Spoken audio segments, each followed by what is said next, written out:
So last week we opened the show with my inability to grow facial hair. I've gone the entire week without shaving for the purposes of the podcast. That's my dedication to this podcast, to you, the listener, to you, Alex, as well, and Brendan, who's unable to join us today.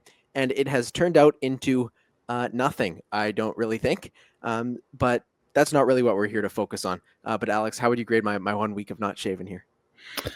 On one hand, there's definitely what looks to be stubble, but on the other hand, you could tell me that I don't know, were on a run and you tripped in some mud or got a marker out an hour before the show, and that's also the result of it. So it's 5 out of 10. It's an incomplete. I would need another week to properly judge what you put together, but solid work, all things considered, on 6 days' notice.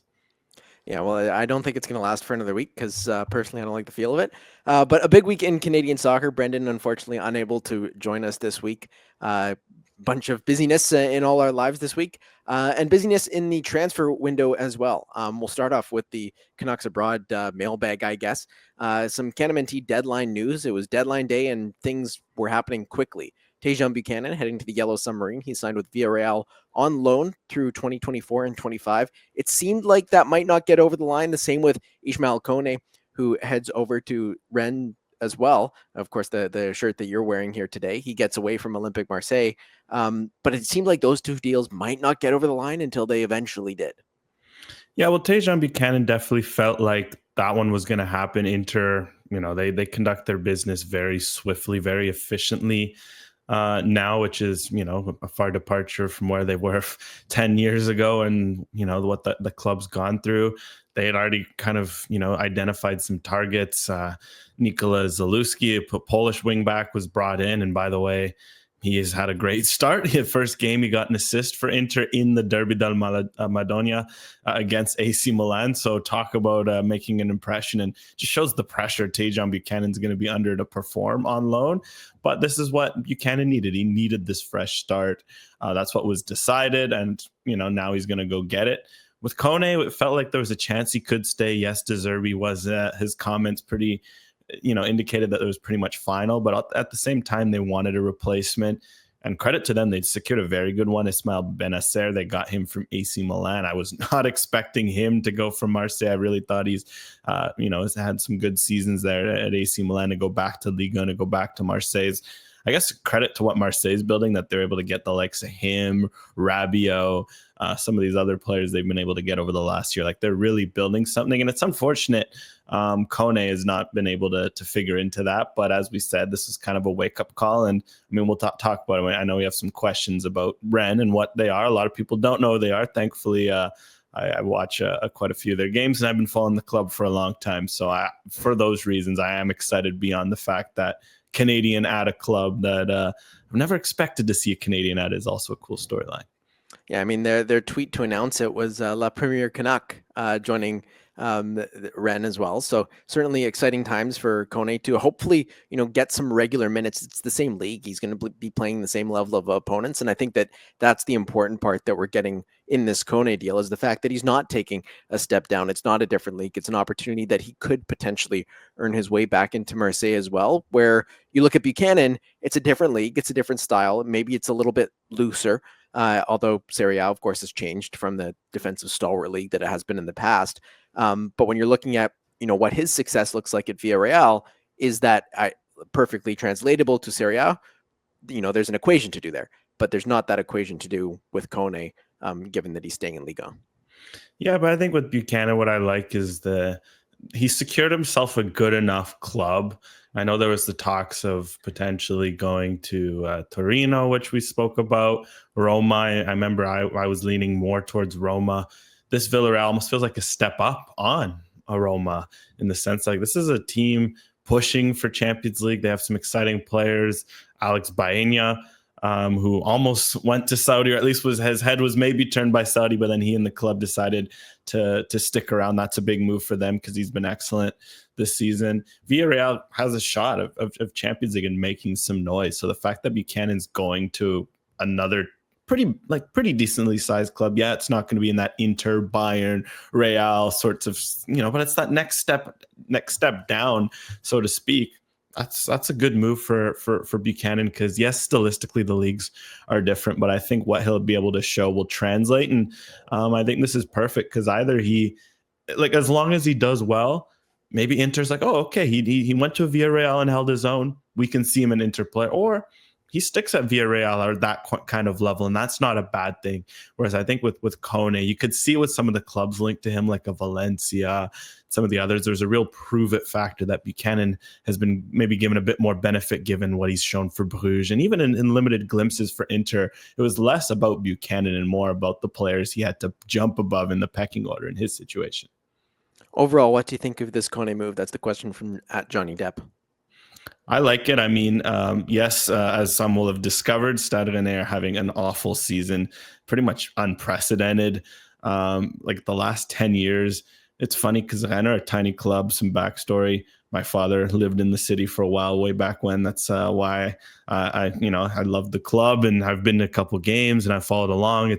They've got some really cool things going on over the last 10, 15 years where they really focused on academy and developing players. And they started to become like on par with like a Lyon, who historically have been a very good producers of talent. PSG, Rennes, this pretty small town up in Brittany, was competing with them. And over the last 10 years, they've pretty much been a staple in the round. Never lower than 8th. One year they even finished 3rd and made the Champions League for the first time ever. Super cool. They got to play Chelsea and some other fun clubs that year. But this year, this is the old Rennes, so to speak. Like, they're fighting relegation.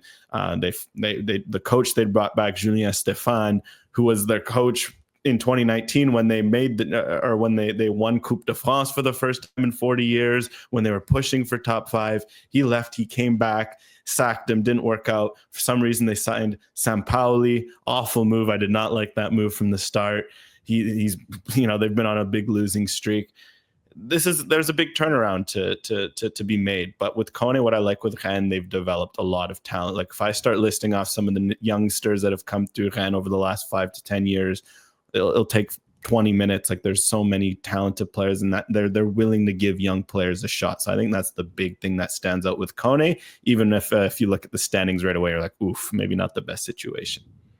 And there was a lot of changes in this transfer window as well, not just with Canadian players, but internationally, and none more so probably than Manchester City, who spent upwards of 260 million euros in the transfer window.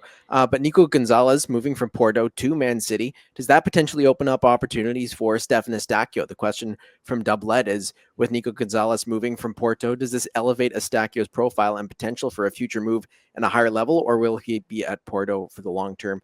I think in the short term, at least until the next window opens, he's going to have more of an opportunity at Porto to get into regular minutes, not necessarily have another player pass him, go through this whole 6-month cycle that we go through of Eustáquio's playing important minutes in the Champions League, and then he's sitting on the bench for 6 weeks, and then he's playing important minutes in Liga NOS, and then sitting on the bench for 6 weeks. Like, that's the cycle that we've gone through with Stefan Eustáquio, whereas this, now that it's a little bit less crowded in that midfield, might give him a little bit more consistency, especially heading into March as well as the Gold Cup. Yeah, well, I mean, for Porto, it's been a turbulent time. Like, the Sergio Conceição replacements haven't gone to plan. They end up having to sack the replacement and bring in a new manager, one with some Liga MX experience, which I thought that was interesting in terms of a profile. But for Eustáquio, I mean, his role has stayed relatively consistent for most of his tenure under Conceição.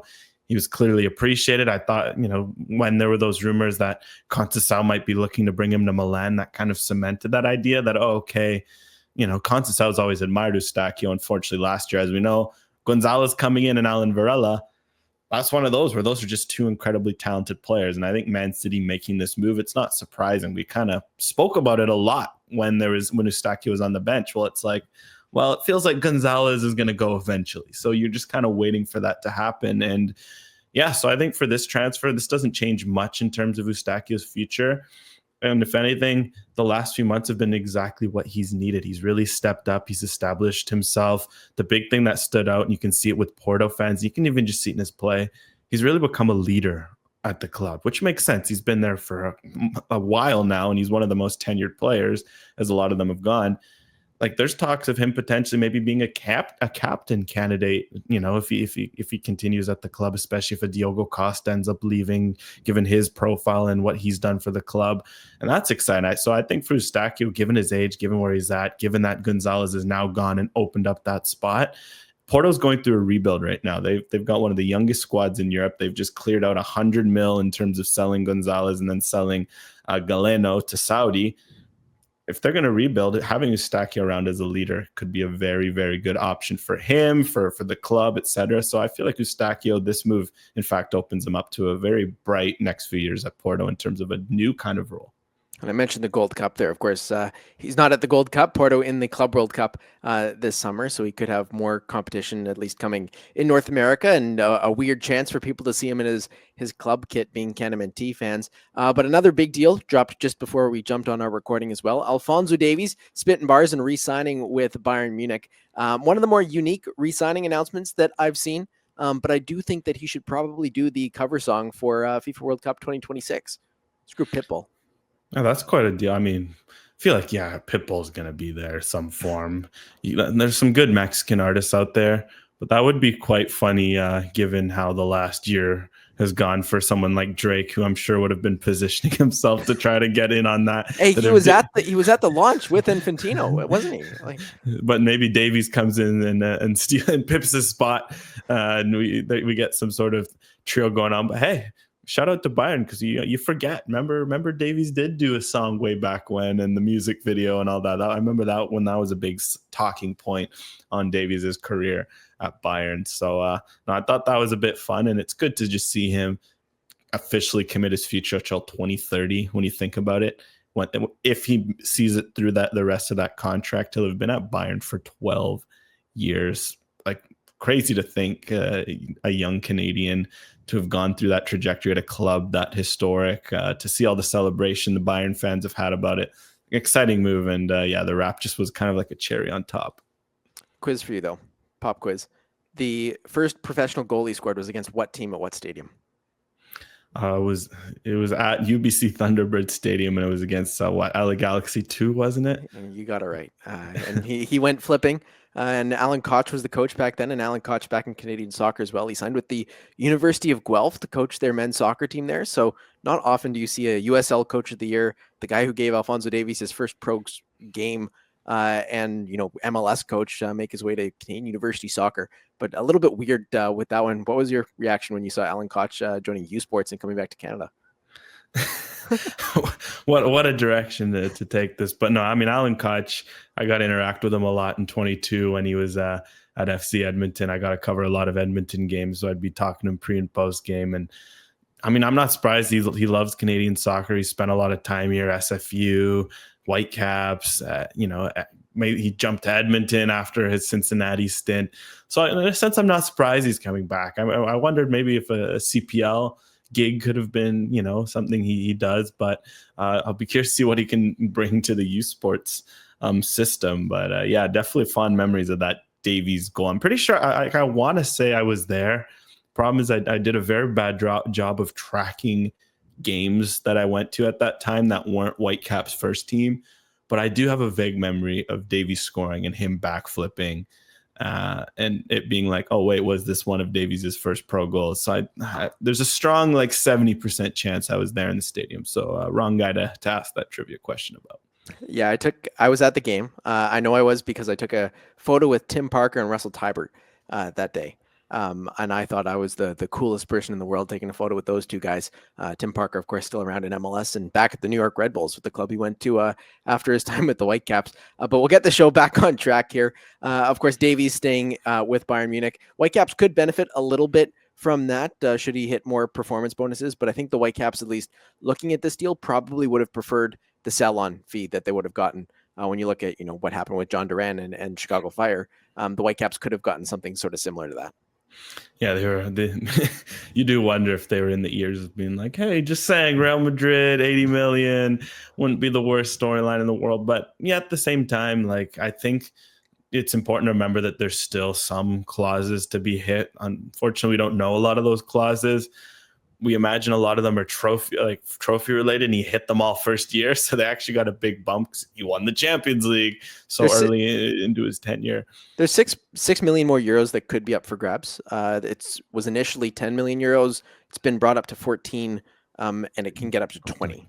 Yeah. So my guess is like maybe some more trophies. So again, if you're a Whitecaps fan, cheer for Bayern to win is everything they can, because like that's actually been the thing about the last 4 years. Like they won that sextuple in 2020, and since then they haven't even made a Pokal final.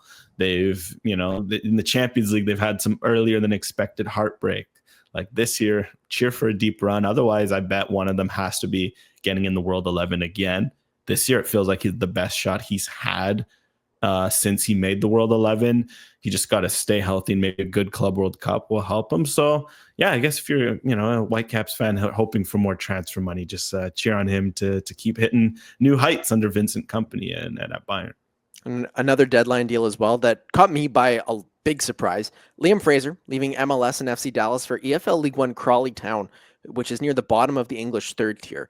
That seems like a step down and a step potentially out of the Canadian men's national team, like picture and pool completely. Yeah, this one's a bit of a weird one for Liam Fraser. And I guess you can argue another, weird transfer for Fraser, who's certainly made a few of them over his career, because yeah, he was good at Dallas. For him, it was like he was a regular. He finally found his feet. Then he got injured, and that kind of derailed his season. But you think he could stay in MLS? Like, I know the Whitecaps signed a Prizo, so maybe they don't have a room, but you do wonder if Robin Fraser could consider bringing him back to like a Toronto FC, given, they're always looking for bodies in midfield. You see that like a Montreal got a Victor Laturi. You wonder if they could have been looking at a guy like Liam Fraser, because the good news is I think this Crawley Town move is short term, and I'm sure there's clauses dependent on relegation. Like if he stays up in League One, it's not a bad level. I remember when Liam Miller had a stint in League One back in the day, Theo Corbianu as well. Like it's a good level, but given Fraser's age and experience, it does feel like he could do better. But it was like the move he made to Belgium all over again, where it's a move that if all works out, it could be a good move, but there just seems to be a lot of risks that don't seem necessary for a move of a player of Fraser's like ilk. Like maybe if this was a younger CPLer, you'd be like, okay, it's a prove it deal. Like go show your level at the League One. So definitely found it a bit weird, but I'm sure we'll follow along and see if he can prove that he deserves maybe a higher level, and then that all of this will go out the window this summer. And Scott Arfield also going back to Falkirk, which he started with his career with. Reaction to that seems a little bit weird, but also seems like, he's just going there to end his career, and Charlotte was maybe his last hurrah of a decent level. Yeah, I mean, makes sense for Scott Arfield. He's had strong ties to the UK. I mean, he was at he was at Bolton. He was for a bit after Charlotte, so clearly there was a bit of a pull back to the UK. But yeah, it's funny how, just like this is a bit of an aside, but with how his Canadian career ended, how like I feel like the move to MLS could have been more fun and followed had he still had more CanMNT involvement. But because of how things had gone and the fact that he was out the picture, it just kind of felt like a footnote, and this move kind of cements that. But yeah, definitely he's had a heck of a career in the UK. Like his time at Rangers and his time at Burnley, those were some very interesting times to be a Canadian fan, just with how good he was doing. So funny to kind of see this full circle. And also, I could have imagined him at one point in a Toronto FC shirt. Like I can picture that. And maybe it's because he wore a red shirt at BMO Field quite a few times. But I just assumed at some point in his career, a guy like that was going to play for Toronto FC and trade captaincy with Jonathan Osorio, like game by game. But I'm kind of surprised that never came to be. But maybe that's, when you look at when he was ready to come to MLS, when Herdman was with TFC, and clearly there was some sort of falling out between the two of them as well. So maybe it does make sense when you think a bit more critically on that. Yeah, exactly. That's it with his Canadian career. Like the idea is it felt like he was going to be a lock to be at the World Cup, given his level of play and what he, represented for the country for so long. And then during qualifiers, he played pretty much no role. He didn't even get called up for any of them. There was always questions though, every camp. Will Arfield be there? Will he not? So it just shows, because imagine that in 2019. I remember when he'd captained the team at BMO Field against Cuba. I want to say it was, to think within 2 years, Canada's making a run of the World Cup and he wouldn't even be involved in some factor. It really shows, like you mentioned, because, yeah, I mean, it feels like the Whitecaps were another option for him. Like, it feels like when they were looking for a DP number 10, having a guy who's Canadian, a domestic, but with his experience would have always made a lot of sense. So it was also surprising to never see that ever occur. And from Oz Sweeney 4, of the current CanMNT stars in Europe, what storyline are you most intrigued by? Davies' new contract and getting healthy and taking the next steps to being a Bayern legend, Paton and Konè battling on loan to show their parents' club how they can hang, or the development of the back line, or anyone else? Boy, lots to pick from here. I'll hit a few. I mean, the Davies one is great. I think that's, good news. It's like we mentioned, he can really cement himself as a legend. Buchanan, like I mentioned, less worry there just because of the injury. Konè, for me, and I'll say this because, I mean, I like Rennes and I appreciate what they've done with the youngsters. I think Konè to Rennes could be the underrated storyline. Like, I said I wouldn't list everyone that's gone through the club, but when you've had Camavinga, Matisse Tell, who just made a big money move, he's a former Rennes guy. You've got Ismail Assar, man, he was so fun to watch. All these guys that have come through Rennes, they've shown incredible patience and development in pushing them to the players they are today. I think someone like Konè could really benefit from that sort of approach, where unfortunately at Marseille, it was all about winning, which is not a bad thing, but as we saw, Konè wasn't able to come in and meet the standards that were required of a Roberto De Zerbi. And clearly, it wasn't as much as we'll love to throw that stuff around. It wasn't anti-Canadian because Derek Cornelius has found his way in, and that's a credit to Cornelius getting regular minutes. Konè, it didn't work out. So with Rennes, I feel like this is going to be an opportunity for him to really, maybe just find 6 months at a club that, unlike Watford too, like Watford, similar moment where there's just so much instability there, so much outside noise. Rennes, there's so much less of that. It's a quieter town. The club itself is very focused on development. I think Konè could really thrive there. And all of a sudden that purchase option would be very, very interesting. So I think it was around 14 million euros. Maybe Rennes thinks about, triggering that in long term. That could be big news for Konè. So I love that move for Konè. The other one I'd point out is Cornelius. Like, the fact that he went to Marseille, you kind of worried he'd get lost in the shuffle there. The reality is, funnily enough, Konè is going to have one of his teammates with him, because I think Lilian Brassier went to Rennes this window as well. And Brassier was supposed to be like one of the key pieces under De Zerbi after his move from Brest. And the fact that Cornelius came in and got above him in the pecking order is a huge credit. So shout out to that, because I think we had a feeling Bombito would hit the ground running in Europe and be a success at Nice. That's been a great move, but we didn't expect this out of Cornelius. And the fact that you have two Canadian center backs who are regulars in Ligue 1, they're not warming the bench, and they're regulars on good clubs. Huge storyline for this back line heading into the next year and a half. Yeah, I think for me it has to be Konè, because this is a player that hasn't played a ton recently, at least at the club level. And since the 2022 World Cup and leading into it as well, has been absolutely critical to the success of the men's national team.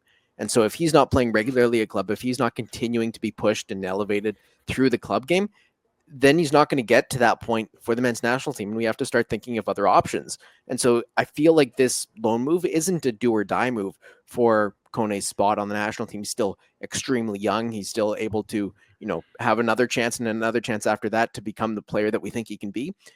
But when he came into this national team, we thought, he was going to be this massive star, similar path to Davies kind of thing, in terms of the path that he took through Montreal and then going off to Europe. But when you look at Konè coming out of the Copa America, his stock was high after that penalty, cool, composed, like he was on the same level of Bombito, the way we were talking about him back in the summer. And then it just didn't work out at his first big test in Liga, that he goes to, a bit of a smaller club, as you say, a club that's good for development. If he can start to get in a bit of a rhythm, show well again with Canada when he puts on that shirt, I think that's the more important situation than, getting regular minutes as center backs in Liga. As great as that is, that seems almost settled. I mean, I hope it's settled. Yeah, well, I think that's why Konè is a big one, because now almost you feel like you're in good hands with the center back, so to speak. Like, you're like, okay, Bombito, Cornelius are there. You're confident in the likes of Kamal Miller, Joel Waterman, Lucas McNaughton got a great move to DC United this year. Like the center back situation is actually relatively stable. You look up front. I mean, there's so many strikers coming out of the wazoo. The Promise Davids, all these guys, these Jim Merci Michels, the wingers with Tajon Buchanan. That's a nice thing with Buchanan too. He can just focus on the club level before winning back his spot with Canada, because Ali Ahmed stepped up in such a big way. Jacob Schaffelberg. We know how good Canada's fullbacks are. But in the middle of the park, there's still some question marks, right? Long term of like we had those questions about Eustachio, and he seemed to figure out his situation. But the future of where's Nico Seeger going to go this summer? Is he going to be a midfield option? Nathan Saliba, Ismail Konè. We're kind of waiting for those guys to really step up and hit a next level. And the future of this national team at 2026 World Cup could depend on how they develop over the next year and a half. So yeah, Kone's a massive situation that could arguably alter the floor and ceiling of this team in a year's time. So that's another reason why it's so important. And you mentioned Lucas McNaughton to DC United there. I think that one, we're overlooking it a lot of ways as one of the transfers, because Nashville to DC United is not exactly, the most exciting transfer in the books to, pretty MLS thick clubs. But I think that he's going to get more of a chance at DC United. He was, in and out of that lineup with Nashville. They weren't a great team. He didn't really fit with BJ Callahan when he was brought in. But with DC, it's a weird team. It's a kind of fun team. It's a team that relies too much on one player in Benteke, but I think he's going to have a chance to, defend a little bit more because they're not as good, and play a little bit more direct and become that ball playing center back that we saw he could be, years ago in the CPL. Yeah, well, Nashville worked for him at the beginning because, it was a more stingy defensive style. McNaughton's good in the air. He's good in that low block. He was so good with it at Pacific. But then he got a lot of injuries last year. DC United's going to be, again, I think what I like about this from Jesse Marsh's perspective, DC United play very aggressive, high line, chaotic kind of football. Jesse Marsh ball, some might even say. Seeing how McNaughton directly fits reminds me a lot of very, very different situations. But we kind of had similar questions last year of a Moise Bombito with Chris Armas. You're like, okay, there's direct comparables. How's he going to fit? Turns out the answer was great. It's Moise Bombito. We know how good he is. I think with Lucas McNaughton, there's a different ceiling there. But if he can prove that he can fit in this sort of high line system, this sort of aggressive play, he could quickly climb up the center back ranks. I think Joel Waterman has established himself arguably as the number 3 right now based on his play last year and how he did for Canada. But as we saw, Kamal Miller, his spot's kind of, in peril with Portland, even with Canada. If Lucas McNaughton can step up in that DC United system, I could see a path by the summer where he's your number 4, him and Waterman, they're your 2 backups. So I think that's what's at stake for McNaughton if he can hit the ground running in this system. And also the UEFA Champions League and Europa League and Conference League group stages are over. And the UCL, Jonathan David's Lille have advanced directly to the round of 16 as a top 8 finisher, with David scoring 6 goals in 8 UCL games. They'll play Atalanta, Club Brugge, Sporting CP, or Dortmund. And it's just been exceptional for him, for Jonathan David, ever since I said that I didn't care if he scored for club and country. Yeah, I mean, well, he'll never live that one down, and that's never a bad thing. I mean, just what a campaign he had. Even the last game, Feyenoord were kind of wondering, like, what would he have up his sleeve to finish after scoring against the, as we know now, Juventus, Real Madrid, Atletico Madrid, Liverpool. But then he starts on the bench, and you're like, okay, very weird decision. They felt like I don't know if this was them planning for life without David or whatever. They benched him. But then he comes off the bench, scores a beautiful, beautiful goal. Like, couldn't have been a better way to finish the group stages. And yeah, I'm excited because when you look at the 4 teams they could play, you'd fancy Lille against all of them based on how they played in the group stage. Like Atalanta, super fun team, but they have their weaknesses at the back. Club Brugge, I think it's one of the weaker teams in the playoff field. Sporting CP, since Amarim's left, they've been, not been the same team. And even Dortmund, as their league form has showed, deeply flawed with big, big defensive issues. Lille could dream of, maybe making a run at the quarterfinals, semifinals, and David playing a key role, and that's only going to help his stock. Because we can't forget, talk about Oz's storylines. David's storyline, maybe while not an important one, given that we know he'll end up somewhere good, this Champions League run can only help his stock. Yeah, I mean, there's also the possibility that Lille see themselves in a different light if they go on this Champions League run and see themselves trying to, keep David there as the big club that they can aspire to be. Meanwhile, Bayern and Alphonso Davies, Celtic and Alistair Johnston also advanced as playoff teams, and they'll play each other. Unfortunately, Davies will miss out on that one with an injury, but what a battle that could have been on the flank with Davies at left back and AJ at right back. Unfortunate that we miss out on that one, but I've got to think that most people are probably rooting for Johnston in this one. Yeah, I mean, it's natural. Like, what an upset story that would be. Celtic making their big returns to European nights. Maybe this could be their Barcelona 2012 kind of moment again that they've maybe lacked in recent editions of the Champions League. So yeah, I think it's unfortunate, because how cool of a storyline that you're starting CanMNT left back and you're starting CanMNT right back would be faced off against each other on the same flank. It's a far cry from when basically Atiba Hutchinson on his own single-handedly would carry the flag based on how deep Copenhagen or Besiktas would go. So the fact that we've now got two key CanMNT players facing off, and who knows with Davies, maybe with his recovery skills, he'll find a way back for the second leg. But it is a bit sad that we won't get 180 minutes of that battle down the flanks. I actually would like to see how it handles, because Johnston will have a few tricks up his sleeve from training, and he's a competitive guy. He won't be scared to get stuck in on Davies. But also Davies, I'm sure, will have some fun with that battle as well, eager to show his teammate what he's got in his locker. Well, if Davies can't go, maybe they can go in a rap battle. AJ rapping. That's something we maybe should have asked him about when we had him on last year on the show. Celtics Eminem. In the UEFA Europa League, Nice and Moise Bompito were eliminated after a rough group stage. Porto and Stefan Eustáquio and Union Saint-Gilloise and Promise David snuck through as unseeded playoff teams. A reminder that despite his scintillating form domestically, David wasn't registered for USG's group stage. You have to imagine he gets added to their squad list for the knockout rounds. Hopefully, because USG, I guess when they registered him, it showed how far he's come in the last few months. He wasn't really in their plans to that extent. They were just kind of focusing on getting him minutes in the league, and he ended up winning a starting spot, and they kind of handcuffed themselves because that he wasn't registered. And it was funny. You could see their bench every week was very small, and they're probably wishing, like, why didn't we register this guy? So yeah, you have to think he gets registered, and hopefully he can, because the thing is with his form with USG, it's been excellent. I know there's been some comparisons out there. We talked about Victor Boniface, who was at USG and then made the jump to Leverkusen. David's numbers are equivalent, if not better, than Boniface's were with USG so far. So if David goes out and starts scoring in European competition, we're going to start hearing about his name a lot outside of Belgian circles, and maybe there's a chance a big transfer could come either this summer or next summer, which is very exciting to think, based on where USG players tend to go after they move on from the club. And another big Canadian signing in the CPL just 43 minutes ago as of recording, Ben Paton joining Forge. And that's a name that we haven't heard of a lot of in the recent history of the CanMNT. Yeah, I know he's battled a lot of injuries because he was at Ross County, of course, with brother Harry for a while. So hopefully he can come back and be informed because Scottish Premier League making that jump to CPL, there's reason to think that he could hold up very well at that level, especially in a system like Forge with some of the moves they've made. We've got a bit of a CCC segment in a bit, so I won't dive too much into the Paton signing, but another intriguing gamble, let's just say, by Forge, who've made a few of them this offseason with some of their moves. Quieter week on the Canadian women's national team front for the players abroad. Jade Riviere had a big assist in Man United's 1-0 win against Tottenham as she continues a very strong campaign. Evelyn Vienne also had an assist in Roma's 4-0 win versus Sampdoria as she continues to find her full fitness again.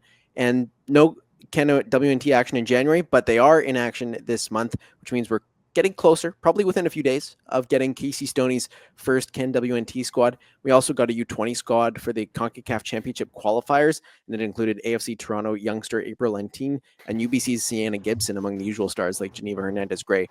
And I'll start with that U20 squad because that stood out to me as Cindy Tai is casting a wider net than just the NDC players. And I think that's something that has been needed across Canada soccer, especially at the youth levels, is it cannot only be the MLS affiliated players and CPL affiliated players on the men's side, and it can't just be the NDC affiliated players on the women's side. There are good young players in U Sports. There are good young players that don't get called up from the NCAA given their form because they haven't necessarily been in an NDC platform before. So casting that wider net, I think, could be really intriguing, as well as seeing NSL players called up being on those contracts already. Yeah, well, this is good because we've seen it start to happen on the men's side slowly, right? Like we start to see CPLers getting calls into youth camps, which was good. If anything, we've said there should be more because they've proven at youth level that there is a bit of an advantage playing against pros regularly versus playing in some U19 league or something like that. We've also seen a lot more European players called, right? Like we've seen more Gregoire Swiderskis or some other fun stories. Like Eric Pop, say, when he was playing in Europe, and some of these other names I can't think off the top of my head. I mean, Jamie Knight LaBelle is another example, I guess you could say. So on the women's side, I think the NSL is going to create fantastic opportunities, and I think it's interesting to see some of the names already called in. I think Kaylee Hunter as well was another one. I mean, the fact that Geneva Hernandez-Gray, she makes the move to Portugal, and they're still looking at her is good. Because, yeah, I mean, especially in the women's game, things are changing a lot. I think the NSL is going to cement that the NCAA is going to become an alternative pathway, especially with all the changes of NIL rules and all that stuff and how that affects Canadians. And that's fine for football and for development. If anything, it's good. The NCAA, there's still value in it. I think it's important to remember, like, there's still guys like Moise Bombitos and Dane Sinclair's, Tajon Buchanan's going through and going to the top level, and you're still seeing that on the women's side, of course. Some of, like the likes of Zoe Burns, she just signed in France today. That's another Canadians abroad, actually. That was about like an hour ago. She signed with Fleury. Like, there's still value in it in the NCAA for these women's players. But then ultimately, if you're ready to play pro at 16, that's the place to be. NCAA is for the late bloomers. It shouldn't be for those who are maybe ready, because you can sometimes hold back their development. So exciting to see that they're already keeping an eye on the players. And in terms of the Sienna Gibson one, I do wonder if that's a bit of a wink in terms of maybe she wants to sign pro and just wants to finish another year at UBC. And maybe this is a sign that both, the youth levels and clubs in the NSL are probably keeping an eye for her to finish the next youth sports season before she's officially goes pro. Yeah, it does seem like most of the players that are signing from U Sports are doing at least 2 seasons in U Sports before taking that step. And Gibson just coming off her first season, albeit winning a national championship. Another UBC player that I would assume signs at some point is probably Bailey Dorkson as well. She's been standout over the last 2 seasons, her first 2 with UBC, and she's won the national championship in both years. But on the CanMNT side of things, do we expect to see any changes to the CanMNT youth team coaching philosophies, given what Marsh has brought to the senior team? That question from Niles Guo on Blue Sky. And from Matt Paternostra, any word on the CSA labor deal?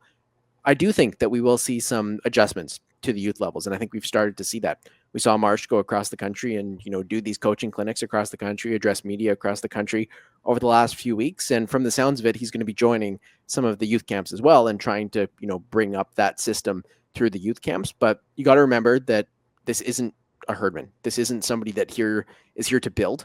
This is somebody to bring Canada soccer to a bit of a finished product, build this men's team up to a point where it can be the team that everybody wants it to be for the 2026 World Cup. The players at the youth level are not the players that are going to be playing at the 2026 World Cup, save for maybe 1 or 2. And so it's not as important as it was when Herdman was in that role. That's also where Biello comes in. He is the guy that can kind of gauge and make sure that everything is streamlined within the youth programs to the senior team. Yeah, well, Marsh obviously has a key 18-month focus, but he has shown that he's willing to invest long-term. I think the reality is we don't know if he'll be around in 2030, but all indications seem to be that unless a disaster happens, Marsh is open to it. So I do find it... Unless a disaster happens. We're talking about Canada soccer. Well, that's what I mean. A lot can happen. I mean, there's a point where John Herdman felt a lock to be in the 2026 World Cup. And as we know, things can change very quickly in this industry. But it has been interesting to see that Marsh has committed to, getting stuck in at the grassroots level, getting stuck in the coast to coast. Let's be real, national team coaches, going to Halifax, going to Saskatoon. It's fantastic. But if someone told me coaches wouldn't be doing that, I wouldn't be surprised, because it's that's on top of his play. And I think that's why it's a credit to Jesse Marsh that he's getting stuck and he's going to Halifax, he's going to Saskatoon, because those are places that have been grossly underserved by the sport in this country in the past.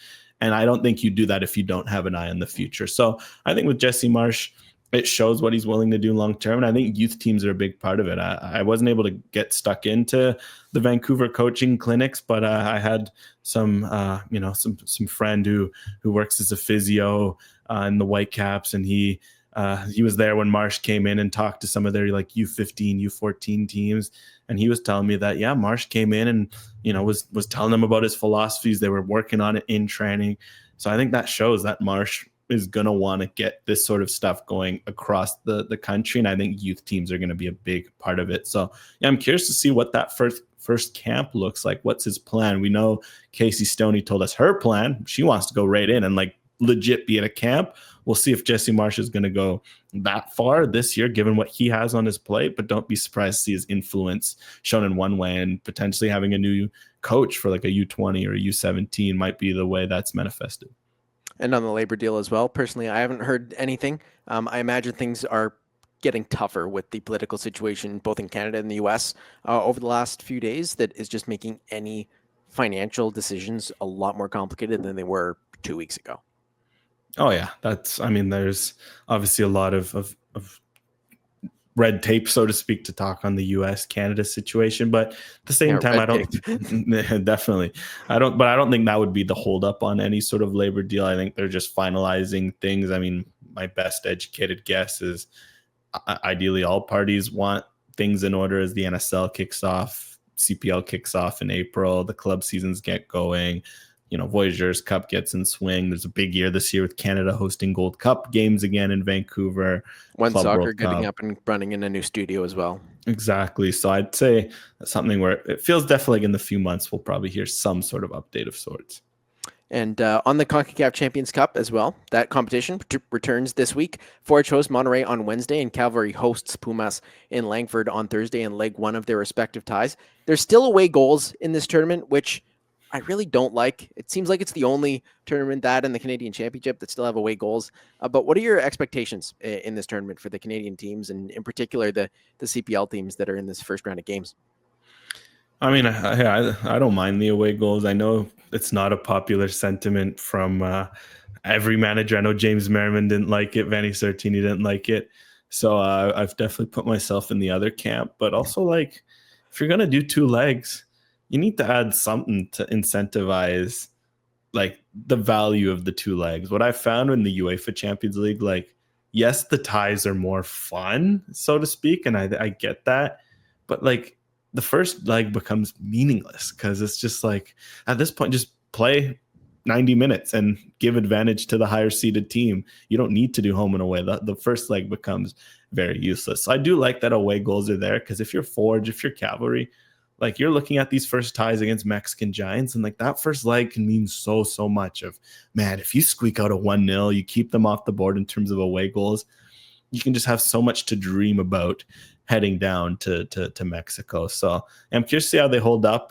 Here in Vancouver, it snowed for the first time all year, February 1st. Funny how it took that long. It's been quite cold, so Cavalry's going to, they leave Calgary to escape the snow, and they get some here in Vancouver. It's minus 30 in Calgary this week, so they'll probably enjoy Victoria a little bit more. Well, it's obviously not potato, or it's not tick for tack, so to speak. But I'm sure for Pumas, for them, minus 30, minus 10, that's all the same thing. So they're definitely not too pleased. Whereas Cavalry will notice for them, minus 10 is going to be like t-shirt weather. I wonder which Cavalry player will be the one wearing a t-shirt on Thursday. As for Forge, it is cold also apparently in Ontario. You'd be better served to tell me, but I saw the videos of Tim Hortons Field getting covered in snow. So both teams are going to have big advantages weather-wise leg one. And I wonder if that affects the teams that Pumas and Monterrey send up respectively. Like, I do wonder if they maybe send a bit more of a B team with leg 2 on mine. If that's the case, big chances for both clubs to prove themselves, maybe pick up a surprise result, and at least give themselves a fighting chance heading into leg 2. Definitely Forge feels like, given their experience, given that they've, like last year, they gave Chivas a good ride, you feel like they have that. For Cavalry, as we saw last year, Orlando went a bit more rough for them, but now that they have that experience in their back pocket, maybe they'll look to want to prove some things this time against Pumas, and hopefully Santiago Lopez plays. As an aside, like, he comes back to Canada, it would be cool to see him in action in Langford on Thursday. And both clubs have had some roster turnover, but a lot of the key players, especially with Calgary mostly running things back, with Kanigia Alva also re-signing this week, while Forge have retained some key names. Of course, we mentioned Ben Paton signing earlier in this podcast as well, but they've also added the likes of Mo Babuli, Brian Wright, and Dan Nimick to the fold. So a strong team for both Calvary and Forge, but when they're going up against powers of Liga MX, it's going to be challenging regardless of what level of CPLer you have on the pitch. Yeah, well, I mean, Chivas last year, I'm pretty sure in their first leg against Forge, they sent... That was the Cade Cowell show. That's what I mean. They sent an arguable like 8.5 B team, and there was still Cade Cowell on the field, like a $10 million player. Like, the budgets are very different. And even a Monterrey B team, again, I don't think Sergio Ramos will unfortunately play at Tim Hortons Field, although how cool would that be to see him trying to mark some CPL strikers in a game like that. But hey, familiarity, chemistry, experience, all that stuff helps. So we'll see if that's able to play a factor, especially for Cavalry, and for Forge, the fact that they've got such continuity, they've got experience, and they've added some top players. That could also give them a bit of an edge that will at least help them be competitive. But yeah, I feel like, make no mistake, for both teams, you're 90% expected to lose in both cases. In fact, 95, 99. Go out and 90% is being generous. Being very generous. So like, go out and try to get as close to that 1% scenario as you can. And I think that's going to be considered a success. Forge did a decent job of that for a few minutes last year, but it's just, maintaining that over the 180 minutes of the tie. The Vancouver Whitecaps appear close to signing American forward Emmanuel Sabi from Ligue 1 club Le Havre, but are still reeling after losing Stuart Armstrong to Sheffield Wednesday in a fee around $600,000. That was a bad one, to lose Stuart Armstrong that quickly. They didn't paint themselves in a great picture with the comments that Axel Schuster made after the sale as well, given that they knew that was a possibility, he was saying. It's bad to lose a guy like Stuart Armstrong, who you were planning to build around. You appointed a new coach to put the finishing touches on a roster that throughout the offseason, you very vocally said to local media was good enough to compete and just needed that finishing touch from a new manager and a new voice. And one of the key players on that team that you were building around is now gone. And it seemed like that was an expected possibility that could happen as well. It's not good. He played for the Whitecaps in a preseason game, and they got transferred later that day. Like, I think it could put this Whitecap situation in a bad position right from the start and almost jeopardize what could be their last season in Vancouver. Yeah, I mean, it's a rough one, because I think the Whitecaps, their success this season was predicated on the idea that they'd be keeping a lot of guys, hence the all-in season. And to be fair, they are keeping most of the guys. Like, Brian White's already in good form, scored for the US in their January camp. But that's it. That's the silver lining, right? Like, Ryan Gauld's back. He scored in preseason. You've still got your, Andres Kubas. You got your two best players in Kubas and Gauld. You've still got the likes of Ahmed, Vite, etc. But at the same time, Armstrong, he was your third DP. You spent a lot of money on salary. At least he was a free agent. And if anything, I guess the move is profit. Although the fee, again, $600K feels a bit low for, desperate English clubs bidding against each other. And they did it 2 days before the deadline. Like, you could have easily drawn that out a little more, waited till Monday, getting these clubs fighting for promotion, all of a sudden get desperate and throw maybe a couple 100,000 more than they were willing days prior. And yeah, I think that's the tough part of this. Just sets you back. And the Whitecaps have done a good job under Axel Schuster's era of being, when they've been patient, they've done well. Like, for every Sergio Cordova situation, like, they waited for Gauld, maybe longer than fans were ready to, but they waited and it was good. Kubas, they waited, but they got the right guy, and they've done a good job of that. Ultimately, this team, this core group, like Gauld's 28, White's 28, Adekugbe, similar age, they don't have much time to wait. And that's why they invested in a 32-year-old Armstrong. So it's such a big situation, because now there's pressure on them to fill this roster spot, fill this DP spot, or they switch models and go for U22s. But that's a big risk, because if you're all in, as we've seen with these U22s, for every John Duran that you'll find, you're going to get guys who are extreme projects who need lots of work. So, I mean, Emmanuel Sabi, Jade Nelson, again, both interesting projects, but are they going to come in and fill what they've lost with Armstrong? that's a big ask. So I'm very curious to see how they navigate this situation, because it feels like anything where they wait for the summer, while that might set them up well for 2026, this team really needs to focus on 2025. And I think we said it on our third sub podcast, like anything they do in 2026 is going to be predicated on what they do in 2025. And based on this window, it's not off to a good start.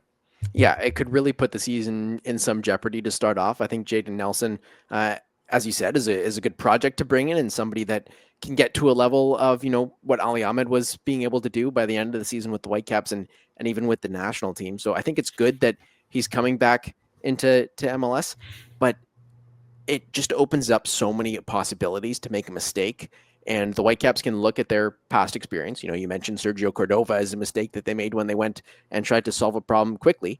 I think the greatest mistake in their history was probably Fabian Espindola or Mustafa Jarju. Of course, most of the people that made those decisions are well gone, but you could go out and see the Caps see the need to go spend money to get somebody now, because they're in that window that, as you say, this is their championship window. The guys are 28, the key guys, and they want to, take that chance now. But it's not a chance they probably should take. What they could do, and I was writing about it earlier today for Sports Illustrated, is potentially take a shot at one of these, MLS cash for player transfers, where you get a player that is used to the league, used to the travel. Because if you go and get somebody from Europe or South America, you're going to have the learning curve. But could you throw a couple $1 million at Portland and see if you could get Evander out of that situation? Like, he's a guy that could probably fit into the Whitecap system, and probably thrive more than he has in Portland. Even had an MVP campaign for a little while. Could you get Lucho Acosta from Cincinnati? He seems like he's on the way out. I don't think that he's going to stick around MLS, but there are options out there if you spend a few $1 million within the league, as we saw with Jack McGlynn and Dejan Joveljic. Yeah, that definitely feels like the best hope for the Whitecaps to solve this issue, especially in terms of the DP. Because ideally you want to get that filled as soon as possible. I think the cash for player is perfect in terms of what you could go. Maybe you see who, what sort of situations are out there, or maybe there's a club that, might get their head turned even if you pay $1 million or $2 million more than you should. But that's what happened. Again, that's what the biggest thing that surprised me with Armstrong. But this is kind of what the Whitecaps put themselves into, is on one hand, you can kind of almost applaud them for the Armstrong move in one sense from a player's perspective. Like, look, Armstrong didn't want to be here. They didn't strong arm them. You avoided a Camilo situation. On one hand, that sort of stuff, players remember, like, okay, good. At the same time, it is also a business. And in the business of winning, you're in a position where Armstrong signed a contract with you less than 6 months ago. He's getting paid handsomely. You could have very well been like, look, this is our all-in year. You can leave for free next year for all we care. Just produce this year, and then you'll get to that road where when that comes. They went for the more, friendly, respectable approach, but now they've created a situation of their own doing, and that's why I think we've mentioned that the options are limited. Do you wait for Europe to see maybe if some unsettled guys don't get the moves they wanted now that some of the major windows are closed, or do you go cash for player?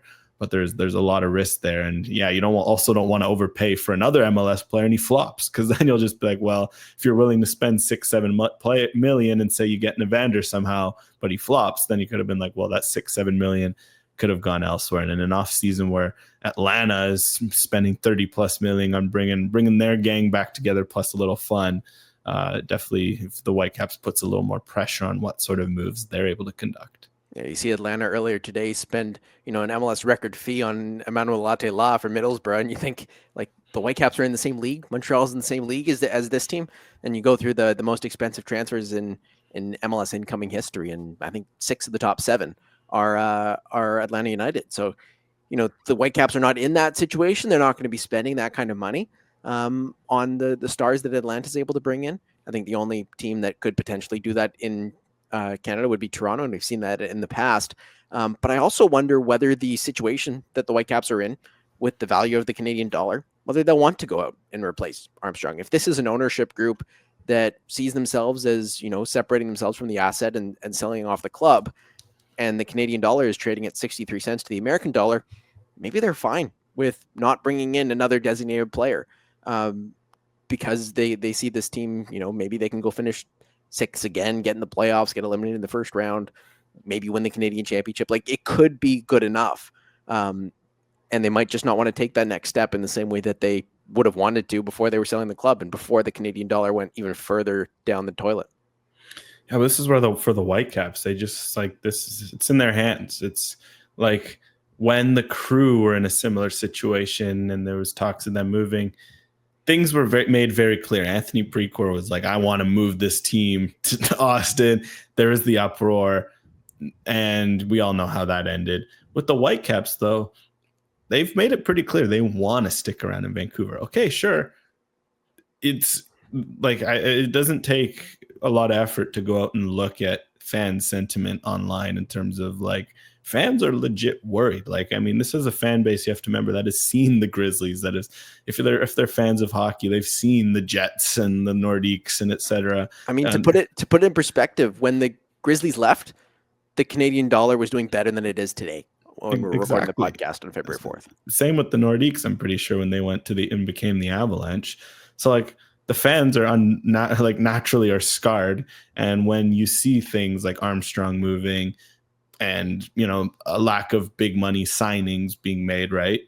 Like, even if it's maybe not 100% true, you can see how people are connecting the dots of are this signs that the team is gonna move somewhere else. So I think for the Whitecaps, there's also a big chance for them to kind of step up and be like, all right, we've said publicly the team should stay in Vancouver. Well, you can make the right investments to reflect that. So I think that's also something where they almost control their own destiny in terms of how the fans are going to feel like this. And at the moment, you can see why the fan sentiment has naturally been one of frustration and worry. Yeah, and still at the core for me, a Whitecaps fan, grew up watching that club with my granddad, going to all the games, and I know you did as well, and that's how you got into MLS and this whole Canadian soccer circus space we find ourselves in. But the NSL also kicked off training camps this week, a big week and big news for the league. I'm hoping to get out to an AFC Toronto training session later this week. Naturally, there's a lot of signings as well. Victoria Pickett and Kaylee Hunter signing for AFC Toronto, among the biggest, and a good team that Toronto's building. Goes right up against, Vancouver and Montreal that have also put together some strong projects. Meanwhile, Vancouver continues to get veterans and young players, bringing in Jasmine Spencer as a veteran. A lot of their young players moving to other clubs. Kaylee Hunter, who we just mentioned, coming through that Whitecaps academy system, the girls elite program that did so well in League One BC. Would have assumed that was going to be a player that joined the Rise, but is off to AFC Toronto, and not the first Whitecaps player from that League One BC team that is not signing with the Rise. Yeah, well, I think for the Rise, this puts pressure on them because the big advantage they've had, and they will still have, I don't think that's going to go away, is the depth, but also like, while they're going to get a bunch of depth in terms of their young players, a lot of them are signing elsewhere. I mean, you mentioned last week the pair of twins as well that signed for Calgary. Those were two Whitecaps players. I remember watching them over the last couple of years here. Like, a lot of their best players are going elsewhere. You can look at it from two ways. On one way, it's that these players, what the Rise see them as and what other teams are seeing them as, it's higher. Like, maybe there's a reality where for AFC Toronto, they were paying Kaylee Hunter like their top 5 player. We don't know what the salaries are being like. Like, maybe that's what the pull was. And for the Whitecaps, there's more perspective. Like, okay, you're going to jump up to the Rise. Here's how we see things going. Ditto can go with Hernandez Gray, Perot. All these players have gone on. At the same time, like, those players feel like they're ready to dominate the league. So it's like, if you're the Rise and they're there in your backyard and they've got chemistry and they've got continuity, why not just pick them up? And now it puts pressure on them, because if they're, not bringing them in because they're going from these more veteran players, well, the pressure is going to be on. And to their credit, they've made some good signings. Like, I think this Jasmine Spencer move's a good one in terms of experience. Of course, we've seen Quinn come in. There's like this team's going to bring good experience, but you just do wonder, like, it feels like with Kaylee Hunter, Geneva Hernandez Gray, and Jamie Perot, keeping them at the moment feels like the higher upside move to have made. So yeah, I'm curious to see how it goes. But at the same time, it's also good that they're making that move, because I mean, it's spreading the talent pool around the league. Like we mentioned, AFC Toronto's building an incredible team, and definitely they're going to have some high expectations in day one now. So curious to see if how the rest of this offseason goes for the Rise as training camp begins. A couple other players to keep your eye on for the Rise as well. Sofia Ferreira and Daniel Steer, two of the standouts with UBC over the last half decade or so. Sofia Ferreira, a right back or a left back. She's been capped by the Portuguese under 23s as well. Was over playing in Portugal for a little bit too before coming back into U Sports, and she was at the tryout and apparently did quite well. And Daniel Steer scored for the Rise training camp team against the UBC Thunderbirds in a trial camp scenario, bit of a scrimmage that they had. So I think those are two names to keep an eye on, and I believe that they're training with Vancouver FC right now, trying to earn themselves a contract, and I'm sure we'll get some more insight on the players that are on those trial opportunities, because it is preseason and these rosters are far from full still. But a question from Cliff Jameson: with the establishment of the Northern Super League, should Canada Soccer look to have a women's version of the Voyageurs Cup? And I think it's just a matter of time. That's an absolute, feels like a no-brainer. I think the big thing that we'll see is how League One's affected by the creation of the Pro League. I say that in a good way because, of course, as we know, League One rosters are being rated to fill the league. But, of course, that will leave a bit of a void, especially in year one of, the rosters are going to skew a little younger than they have typically in the women's side, where besides the NDC teams, of course, a lot of the rosters are players in their mid-20s, even see players in your 30s. Whereas you've seen it on the med side, the rosters skew a lot younger because a lot of the older players are usually already pros. But I think naturally, given that a lot of the League One teams and the Super League teams will be separate, I think there is absolute room for to have the NSL and the League One clubs together in a Voyageurs Cup. Of course, you'll have to get creative, I think, in terms of travel schedules and how you want to actually conduct this tournament, but it's very doable, and I think it would be a big step for the pro game in this country, and it would be really cool to have a men's and women's Voyageurs Cup contested side by side throughout the summer, and would be a great way to open doors for more of these League One players to show what they're capable of. And I'd be curious to see if there'd be even a way to include more amateur sides, something that has been a bit of a struggle on the men's side because so many of the amateur teams are connected to the League One teams, which have made that proven to be a difficult task. That's all we've got for episode 214 of the Northern Football Podcast. Just Ben and Alex this week. Brendan will be back next week. Make sure to rate, review, subscribe, on that jazz, wherever you get the podcast. And you can watch the show, of course, on the 90th Minute YouTube channel. Follow us on Instagram, Northern Football Podcast, and the 90th Minute over there. And on Twitter and Blue Sky, we're also there as well. And I've been on our Blue Sky, so I've been trying to post a little bit more there too, as Twitter continues to get worse, seemingly every day. But thanks so much for tuning in, and we'll be back next time.